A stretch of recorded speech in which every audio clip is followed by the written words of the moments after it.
Ah, les déceptions.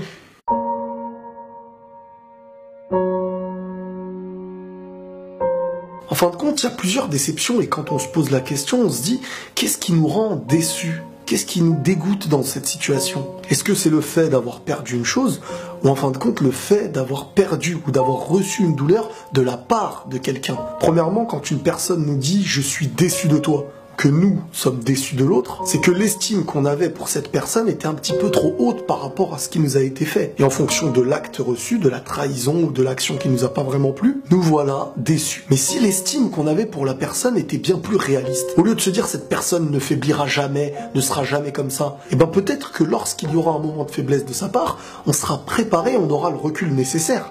On est humain. Et bien sûr que tout n'excuse pas tout. À mes yeux aujourd'hui, pour ne pas être tous les jours déçu de quelque chose, il faut réduire les attentes. Faut pas tous les jours s'imaginer les choses trop hautes, mais parfois se dire, allez, je vais imaginer un petit peu plus bas, même si je pense qu'il est plus haut. Comme ça, dans les réelles situations de la vie, s'il y a une progression, on sera toujours surpris et heureux. Tandis que lorsqu'il y aura régression, on sera plus attentif et pas dans le rêve, dans l'imagination. Ensuite, il y a la déception d'avoir perdu.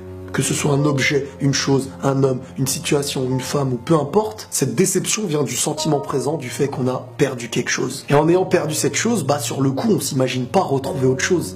Sauf qu'en vrai, la déception de perdre une chose, c'est parfois la victoire d'en trouver une autre. À chaque perte, il y a toujours une retrouvaille. Bien sûr, certains me diront j'ai perdu mon père, j'ai perdu ma mère, cette personne que j'aimais est morte, etc.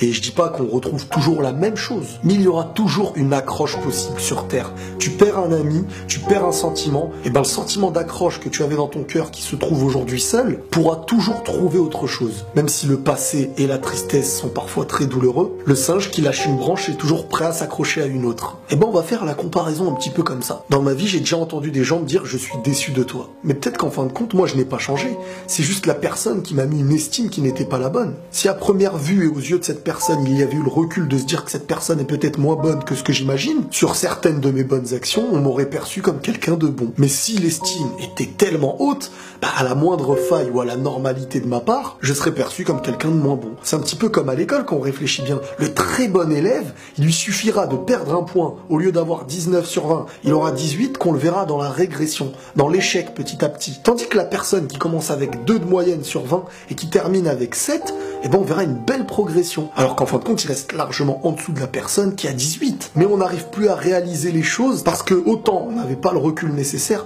autant on se base sur des choses qui ne sont pas forcément réelles. Il y a des déceptions qui viennent de l'autre, il y a des déceptions qui viennent de nous. Autant une personne qui nous a déçus par un mal réel qui a été proposé, faut faire attention. Même si le recul doit être nécessaire. Autant parfois, cette déception vient plutôt de notre estimation. Donc à défaut d'être toujours déçu, essayons d'être réalistes. Prenez tous soin de vous et la paix sur vous.